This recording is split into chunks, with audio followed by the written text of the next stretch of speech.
উনি সফরে বেরিয়েছেন হাদিস কালেকশনের জন্য। প্রচন্ড শীতের রাত, উনি মাগরিবের নামাজ, এশারের নামাজ পড়ে একটা মসজিদে শুয়ে পড়লেন, আর শুয়ে শুয়ে হাদিস পড়তেছেন। কি পড়তেছেন? কথা বলেন। আর মনে মনে ভাবলেন রাতটা মসজিদে কাটায় দিই, ফজরের নামাজ পড়ে আবার বেরোবো। কিন্তু দারোয়ান এসে বলে মসজিদে থাকতে পারবেন না, ওঠেন। দারোয়ান আছে না, কথা কন। আহমদ ইবনে হাম্বল বললেন আমি শুধু রাতটা থাকতে চাই, আমি তো ফজরেরও মুসল্লি, ফজর নামাজ পড়বো তো এই মসজিদে, আমার থাকতে দাও। দারোয়ান তো দেয় না, কেন? মসজিদে থাকার জায়গা না, যান মিয়া। উনি যে আহমদ ইবনে হাম্বল এটা চিনে নাই, থাকতে দেয়। কি করবে এখন? উনি কাঁথা গুছিয়ে হাদিসের কিতাব নিয়ে কাঁধের মধ্যে ব্যাগ নিয়ে মসজিদ থেকে বেরোয় গেলেন। কি আর করবেন, প্রচন্ড শীত, আর কাঁপতেছেন, বুড়ো মানুষ। পথিমধ্যে দেখলেন বাজার একজন খাব্বাজ, শাবুন খাব্বাজ, যুবক রুটি বিক্রেতা। সে রুটি বিক্রি করে, চুলার মধ্যে রুটি সেকে। সে যে সালাম দিল, আসসালামু আলাইকুম। যুবক বলে ওয়ালাইকুম আসসালাম। আহমদ ইবনে হাম্বল বলে যুবক আমার যাওয়ার জায়গা নেই, সফরে বেরিয়েছি, খুব শীতে কষ্ট পাচ্ছি, রাতে যদি তোমার এই চুলা থেকে একটু আগুন পোহাই কোনো সমস্যা? যুবক বলে না না সমস্যা না, হালান সাহালান, খোশ আমদিন, আসেন আসেন, আপনি আগুন পোহাইলে আমার সমস্যা কি? সুবহানাল্লাহ পড়েন। আল্লাহ শুকরিয়া করে উনি বসলেন আর আগুন পোহাচ্ছেন। আর খেয়াল করলেন যুবক রুটি বানায় আর পরে আস্তাগফিরুল্লাহ, রুটির দলা বানায় পরে আস্তাগফিরুল্লাহ, খামির বানায় আর পরে আস্তাগফিরুল্লাহ, রুটি নিয়ে উনুনের ভিতরে চুলার ভিতরে সেকা দেয় আর পরে আস্তাগফিরুল্লাহ, দোকানদারের কাছে কেউ আসলেই সে রুটি দেয় আর পরে আস্তাগফিরুল্লাহ, ক্রেতার কাছ থেকে টাকা নিয়ে ক্যাশ বক্সে রাখে আর কি পড়ে, আবার রুটি বানানো শুরু করে আর কি পড়ে, খালি এইটাই পড়তেছে। ইমাম আহমদ ইবনে হাম্বল তো অবাক, কিরে এটা আবার কেমন যুবক, খালি আস্তাগফিরুল্লাহ। উনি প্রশ্ন করলেন যুবক ঘটনা কি?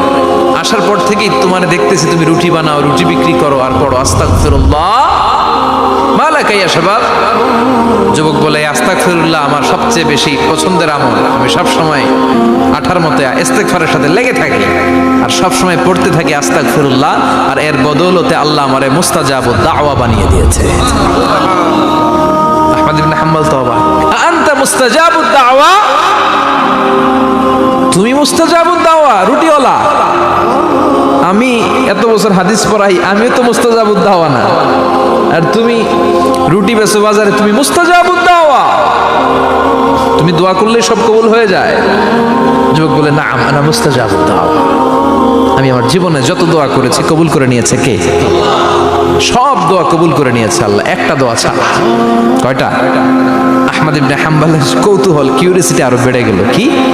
সব দোয়া কবুল হয়েছে একটা দোয়া ছাড়া? মাযালিকা দোয়া ইয়া শাব, কি সেই দোয়া?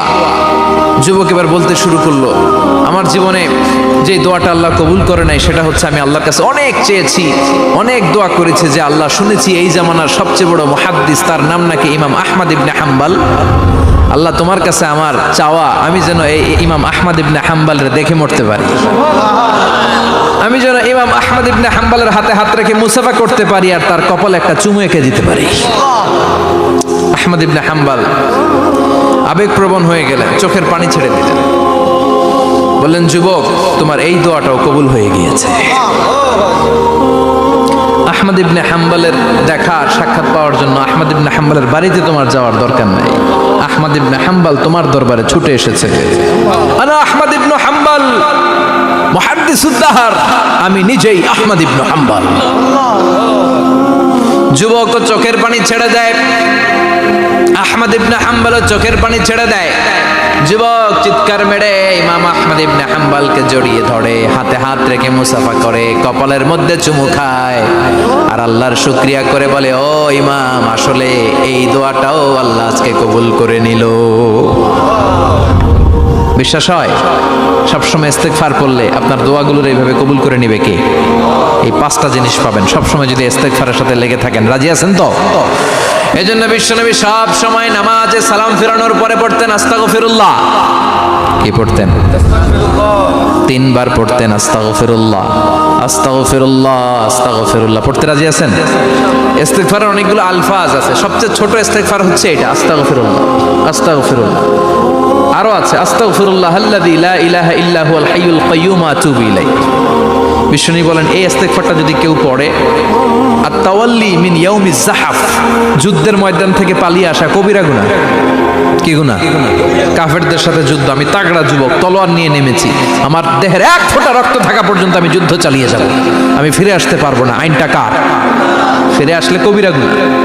বিশ্বনবী বলেন যুদ্ধের ময়দান থেকে ফিরে এসেছে এরকম কবিরা গুনাহ অবলম্বনকারীও যদি আস্তাগফিরুল্লাহ আল্লাযী লা ইলাহা ইল্লা হুয়াল হাইয়ুল কাইয়্যুম ওয়া আতুবু ইলাইহি পড়ে, ওই কবিরা গুনাহকারীকেও ক্ষমা করে দিবে কে?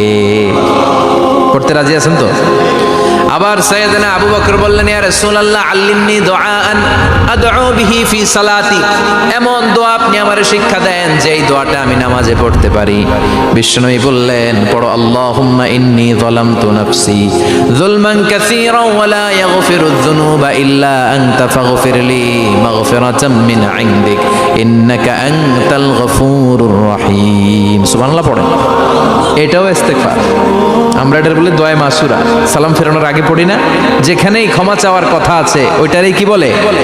ইস্তেগফার। আল্লাহুম্মা ইন্নী যালামতু নাফসি, আল্লাহ জুলুম করেছি, যুলমান কাসীরা, অনেক জুলুম, ওয়ালা ইয়াগফিরুয যুনুবা ইল্লা আনতা, তুমি ছাড়া এই গুনাহ ক্ষমা করার তো কেউ নাই, ফাগফিরলি মাগফিরাতাম মিন ইনদিক, তোমার দয়ায় আমারে ক্ষমা করে দাও, ইন্নাকা আনতাল গফুরুর রহিম, তুমি হলা ক্ষমাশীল। ঠিক কি না? এটাও ইস্তেগফার, এটাও পড়বে। আর এই সব ইস্তেগফারের শ্রেষ্ঠ ইস্তেগফারের নাম সাইয়্যিদুল ইস্তেগফার। যত ইস্তেগফার হতে পারে এর মধ্যে সবচেয়ে শ্রেষ্ঠতম ইস্তেগফার নাম কি? কথা কন। বুখারীর বর্ণনা, শাদ্দাদ ইবনে আউস রাদিয়াল্লাহু তাআলা আনহু বর্ণনা করেন, এই সাইয়্যিদুল ইস্তেগফার দিনের বেলা যে পড়বে ওই দিনে মারা গেলে সে জান্নাতি। এই সাইয়্যিদুল ইস্তেগফার রাতের বেলা যে পড়বে ওই রাতে যদি ইন্তেকাল হয় ওই লোকটা জান্নাতি। মুখস্থ আছে না? কার কার মুখস্থ হাত তুলেন? মাশাআল্লাহ, তাবারাকাল্লাহ, মাশাআল্লাহ, মাশাআল্লাহ।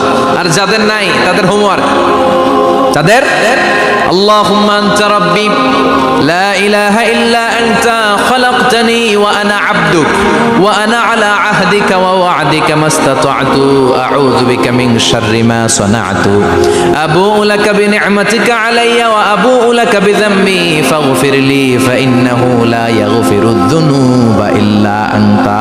সুবহানাল্লাহ পড়েন। আজকে রাতে পড়ছেন, মারা গেলে জান্নাতি। চিল্লায় পড়েন না আল্লাহু আকবার।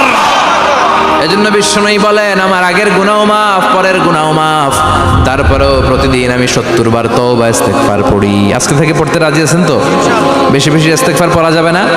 একটু প্রাণ খুলে দিল খুলে আওয়াজ করে পড়েন তো আস্তাগফিরুল্লাহ।